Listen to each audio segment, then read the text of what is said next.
আমরা এসে এখন পৌঁছালাম কচুয়াতে। আর কচুয়ায় দেখুন মেন দ্বারের উপরে লেখা আছে জন্মস্থান পুণ্যতীর্থ কচুয়া ধাম। তো এই মেন দ্বার দিয়ে আমাদের যেতে হবে মন্দিরের দিকে। তো আমরা মন্দিরের দিকে যাচ্ছি। আপনাদের যেতে যেতে একটা কথা জানাই, আমরা আজকে শিয়ালদা থেকে কাকড়া মির্জানগরে স্টেশনে টিকিট কেটেছিলাম। শিয়ালদা দিয়ে আমাদের টিকিটের দাম নিয়েছিল 10 টাকা। তো এখানে আসতে সময় লেগেছে, স্টেশনে আসতে শিয়ালদাদি স্টেশনে 1.5 ঘন্টা মতন। ওখান থেকে আমরা টোটো নিই, টোটো শেয়ারে আমাদের কাছ দিয়ে নেয় 10 টাকা করে ভাড়া। তো আমরা দুজন ছিলাম, আমাদের কাছ দিয়ে 20 টাকা ভাড়া নিয়েছে। এখানে আসতে মিনিমাম 15 মিনিট টাইম লাগলো। এই মন্দিরের কাছে গেটের সামনে নামিয়ে দিল। আর আমরা এখন ঢুকছি মন্দিরের কাছে। আপনারা দেখছেন রাস্তাঘাটগুলো পরিষ্কার। আজকে দোকানপাটও বন্ধ ছিল। তো যেহেতু হচ্ছে আমরা দুপুরবেলার দিকে ঢুকেছি, অতটা ভিড় ছিল না। তো আপনারা দেখতে পাচ্ছেন এখানে এই টোটো দাঁড়িয়ে আছে। আপনারা রিজার্ভেও টোটো আসতে পারেন, 70 টাকা নেবে স্টেশন থেকে মন্দিরের কাছে। তো আপনারা, এই হচ্ছে কচুয়ার লোকনাথ বাবার মন্দির। এটাই হচ্ছে মেন মন্দির লোকনাথ বাবার কচুয়ার। আর আমরা মন্দিরের ভিতরে প্রবেশ করছি। সামনে ভক্তরা বসে আছেন আর ঠাকুরমশাইরাও রয়েছেন। দুটো ঠাকুরমশাই আছেন সামনে। এই হচ্ছে বাবার মূর্তি। আর উপরে লেখা আছে শ্রী শ্রী লোকনাথ ব্রহ্মচারী বাবার পবিত্র জন্মস্থান পুণ্যতীর্থ কচুয়া ধাম, এখানে লেখা আছে। তো অনেকেই দেখছি এখানে বসে আছেন মন্দিরের ভিতরে। মন্দিরটা ঠান্ডা আছে, পরিবেশটাও খুব ভালো লাগছে মন্দিরের ভিতরে। আর এই হচ্ছে বাবা লোকনাথ বাবা। রণে বনে জলে জঙ্গলে যেখানে বিপদে পড়িবে আমাকে স্মরণ করিও, আমি রক্ষা করিব। এইটাই ছিল বাবার বাণী ভক্তদের উদ্দেশ্যে। আর আপনারা যদি আসেন এখানে, আপনারা ফুল মিষ্টি দিয়ে পুজো দিতে পারেন। কিন্তু এই মন্দিরটার ভিতরে আপনারা ধূপ মোমবাতি দেখিয়ে আরতি দিতে পারবেন না, কারণ এখানে ফুল দিয়ে দিলে ওনারা ঠাকুরমশাইরা পুজো দিয়ে দেবেন। এই হচ্ছে মন্দিরের পূজারি।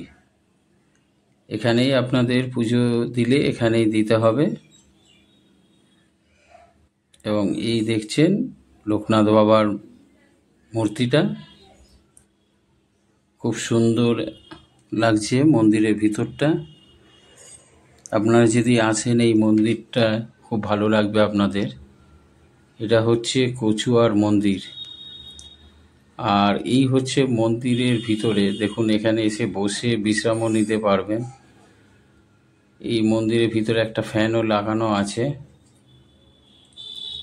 আর যারা এসছেন পুজো দিয়ে একটু বসে বাবাকে দর্শন করে নিতে পারেন। এই হচ্ছে মন্দিরের যে ভিতরে যে এটা দেখুন চারিদিকে, এটা হচ্ছে মেন মন্দির। আর এই ভক্তরা বসে আছেন। আর এখান দিয়ে গিয়ে পাশে দিয়ে গিয়ে আপনাদেরকে পুজো দিলে তা আপনারা এখানে ভালোভাবে পুজো দিতে পারবেন, পুজোটা সারতে পারবেন কচুয়াতে। খুব সুন্দর মন্দিরের ভিতরটা, আর ঠান্ডা আছে মন্দিরের ভিতরটা। এই হচ্ছে মন্দির, আপনাদের দেখানোর চেষ্টা করছি। ওনারা সব লাইনে আছেন, পুজো দেবেন। তো এক এক করে গিয়ে পুজো দিচ্ছেন, দেখছেন। আর এই হচ্ছে চাকলার লোকনাথ বাবার কচুয়া ধাম। এই হচ্ছে পাশে দেখছেন, এখান দিয়ে কিন্তু এই হচ্ছে মন্দিরটা, মেন যে মন্দির বাবার। আর ঠিক তার পাশেই এক জায়গায় করা হয়েছে ধূপ মোমবাতি দিয়ে এখানে আরতি দেখাতে পারবেন। এই জায়গাটা আলাদাভাবে একটি করে দেওয়া হয়েছে ঠিক মন্দিরের পাশে। এই যে আপনারা দেখছেন এখানে ভক্তরা মোমবাতি ধূপ দেখিয়ে আরতি করছেন। তো আপনারাও এই জায়গাটায় এসে আপনারা আরতি করতে পারবেন, মন্দিরে পুজো দিয়ে পুরোহিতকে করে, আর এখানে ধূপ মোমবাতি দিয়ে আপনারা দেখাতে পারবেন। এই যে এখানে সব দেখছেন আরতি দেওয়া হচ্ছে, এই জায়গাটা কিন্তু অনেক বড়। ঠিক যে মেন মন্দিরটা আছে, ঠিক মন্দিরের পাশেই এই জায়গাটা একটা প্লেস করা হয়েছে ধূপ দেওয়ার জন্য। আর এইটা দেখছেন, এইটাকে বলা হয় দুধ পুকুর। এইটা হচ্ছে দেখুন দুধ পুকুর, এটা পরিষ্কার পবিত্র একটা পুকুর। দেখছেন চারিদিকে ঘেরা বাউন্ডারি দেওয়া রয়েছে, পরিষ্কার রয়েছে, বড় এরিয়া নিয়ে কিন্তু এই কচুয়া মন্দিরটা দেখছেন চারিদিকে। আর এই দেখছেন মেন মন্দির লোকনাথ বাবার পাশে, এই যে যেখান দিয়ে ধূপ মোমবাতি দিয়ে আরতি করা হয়। আর ঠিক দুধ পুকুরের পাশেই রয়েছে একটি ছোট্ট মন্দির, এটাও কিন্তু লোকনাথ বাবার মন্দির। দেখতে পাচ্ছেন এটা দুধ পুকুরের সামনেই রয়েছে। এটা হচ্ছে ভগবান গাঙ্গুলির বাড়ি। ভিতর দিয়ে যাচ্ছি। অ্যাকচুয়ালি এই যে বাড়িটা আমরা যাচ্ছি, এটা হচ্ছে ভগবান গাঙ্গুলির বাড়ি। ইনি হচ্ছেন লোকনাথ বাবা আর বেনি মাধবের গুরুদেব। ই হচ্ছে গুরুদেবের কুটির। তো এখানে আপনাদের একটু দেখাবো। দেখুন লেখাই আছে ভগবান গাঙ্গুলির জন্মভিটা। তো এটা হচ্ছে ওনার জন্মভিটা। আমরা ভিতরে প্রবেশ করব, তার আগে একবার দেখিয়ে দিই বাইরে দিয়ে। এই হচ্ছে মেন গেট, আমরা ভিতরে প্রবেশ করছি। আর ভিতরে দেখা যাচ্ছে অনেক রকমের গাছ আছে, কলা গাছ, আম গাছ, প্রচুর জঙ্গল হয়ে আছে এই জায়গাগুলো। চারিদিকে দেখাবার একটু চেষ্টা করছি আমরা, ঘুরে দেখছি জায়গাগুলো। পাঁচিলগুলো ভেঙে গেছে, আম গাছ আর কলা গাছে ভরা, তার সঙ্গে জঙ্গল। কিছু প্রাচীন পাঁচিল দেখা যাচ্ছে ভাঙা সাইডে। এখানে শুধু কলা গাছ, এই একটা পাঁচিল দেখা যাচ্ছে বহুত পুরাতন। পাশেই এটা জন্মভিটা এর লাগোয়ায় রয়েছে। আর এই হচ্ছে দরজা এই ঘরের। আর এখান দিয়ে একটু দেখবার চেষ্টা করছি, পাশে একটা জানলা রয়েছে। আর এখানে বোর্ড দেওয়া আছে, এই যে জানলার মধ্যে দিয়ে আমরা একটা দেখছি। এখানে একটা চৌকি রাখা আছে এই রুমটার মধ্যে। চৌকির মধ্যে কিছু পয়সাও দেখছি, টাকা পয়সাও আছে, ভক্তরা দিয়েছে প্রণামে। আর এই হচ্ছে জানালা। আর এই হচ্ছে ভগবান গাঙ্গুলির জন্মভিটা, বোর্ড লাগানো আছে পাশেই। পাশ দিয়ে আমরা একটু বাড়ির চারপাশে একটু দেখে নিতে যাচ্ছি। এই একটা জানলা আছে, এটাও ভেঙে যাচ্ছে দেখছি, অনেক পুরাতন বাড়ি। আর এই সাইডেও দেখছি জঙ্গল হয়ে আছে, কলা গাছে ভরা, পাশে জঙ্গল রয়েছে। এই হচ্ছে পাঁচিল, এটাও ভেঙে পড়ে আছে দেখছি। আর জঙ্গলে চারিদিকে, এটা হচ্ছে জঙ্গল চারিপাশে ওনার যে জন্মভিটা তার চারিদিকে। আর তো বন্ধুরা, আপনারা দেখলেন ভগবান গাঙ্গুলি জন্মভিটা।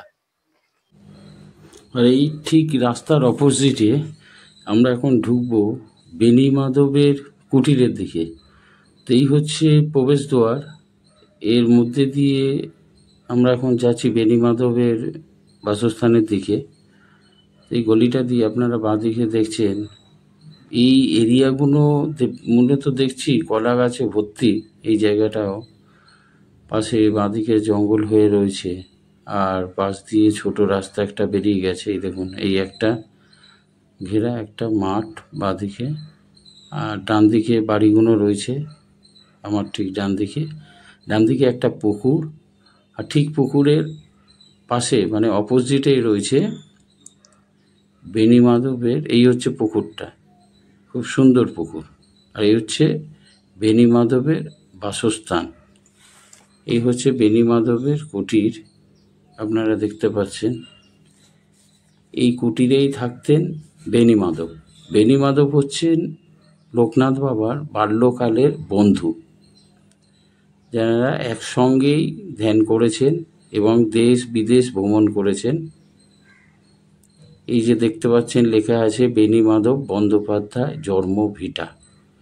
তো এটা দেখুন বাঁশের কঞ্চি দিয়ে সাইডগুলোকে ঘিরে রেখেছে, বারান্দা দেখানোর চেষ্টা করছি। এই পুরো এরিয়াটাই হচ্ছে, এখানে ধূপ মোমবাতি দেওয়ার মনে একটা জায়গা করা আছে। আর চারিপাশে গ্রাম্য পরিবেশ সবুজে ভরা, আর তার মাঝেই এই দেখতে পাচ্ছেন একটা কুটির।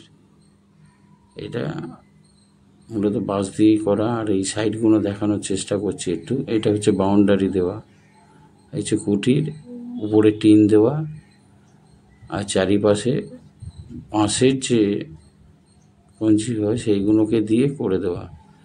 এই যে বাঁশ কেটে কেটে এইগুলোকে বাউন্ডারি করে ঘিরে রেখেছে বারান্দায়। এই হচ্ছে শ্রী শ্রী বেণী মাধব বন্দ্যোপাধ্যায় কুঠির। তো একটু দূর দিয়ে দেখাবার চেষ্টা করছি কুটিরটাকে। আপনারা দেখতে পাচ্ছেন কুটিরটা খুবই সুন্দর, ভিতরেও যাব। আর কুটিরের সামনে বেশ কয়েকটা জায়গাও আছে, এখান দিয়ে সিঁড়ি করা আছে। আমরা এই সিঁড়ি দিয়ে এখন ভিতরে প্রবেশ করব। এই হচ্ছে কুটির সামনে। আর দেখতে পাচ্ছেন সামনে রাখা আছে বেণী মাধবের ফটো, লোকনাথ বাবারও ফটো রয়েছে একটা। আর এই কুটিরটা, আর যিনি দেখছেন ইনি হচ্ছে বেণী মাধব বন্দ্যোপাধ্যায়, আর এই লোকনাথ বাবা ফটো রয়েছেন। আর এই হচ্ছেন পূজারী, ইনি দেখাশোনা করেন এই কুটিরে এখন বর্তমানে। তো আপনাকে এই জায়গাটা একটু ঘুরে দেখাবার চেষ্টা করছি আপনাদের। তো কিছু ছিল, তো উনি কথা বলতে চাইলেন না, কিছু কথা আমরা কোশ্চেন করেছিলাম, তো উনি চাইলেন না। ঠিক আছে, আমরা এই বাড়িটা ঘুরে দেখছি। এটা হচ্ছে টোটালি মাটির বাড়ি, মূলত মাটি দিয়ে করা। খুব ভালো লাগছে এই পরিবেশটা, ভিতরটা। আমরা একটু রুমগুলোকে ঘুরে ঘুরে দেখাবো। এই পিছন সাইডেও দেখতে পাচ্ছেন, এখানে দেখা যাচ্ছে। আর এটা হচ্ছে আরেকটা রুম। দেখুন এখানে একটা ফ্যান লাগানো আছে। পুরোটাই মাটির বাড়ি, উপরে টিনের ছাউনি করা আছে। আর সামনে একটা বারান্দা, পিছন সাইডে একটা বারান্দা। তা জানলাগুলো করা আছে, সেইগুলো কিন্তু বাঁশের এদিকে করা, বাঁশ কেটে করা। আর এই চারিদিকে দেখছেন ব্যারিকেড করা, এগুলো মূলত বাঁশ কেটেই করা। আর পুরোটাই মাটির বাড়ি, মোটা করে দেয়াল আছে। একটা ছোট্ট বারান্দার মধ্যে জানলা। আর এই হচ্ছে বারান্দা। এই যে বারান্দা, একটা সামনের দিকে একটা পিছন দিকে, এটা হচ্ছে পিছন সাইডের বারান্দা। বাড়িটার পিছন সাইডে একটা বারান্দা, জানালা করা আছে। এখানে শেষ করলাম। ভিডিওটি যদি আপনাদের ভালো লেগে থাকে লাইক করবেন, শেয়ার করবেন, সাবস্ক্রাইব করবেন, আর অবশ্যই পাশে থাকা বেল আইকনটি টিপে দেবেন যাতে পরবর্তী ভিডিও আগেই আসলে আপনাদের কাছে পৌঁছায়। আর অবশ্যই আপনারা কমেন্টের মাধ্যমে আমাকে জানাবেন আপনাদের ভিডিওটি কেমন লাগলো। নতুন ভিডিওর সঙ্গে আগামী দিনে আবার নতুন জায়গায় দেখা হচ্ছে আপনাদের সঙ্গে। ততক্ষণ টাটা, বাই বাই।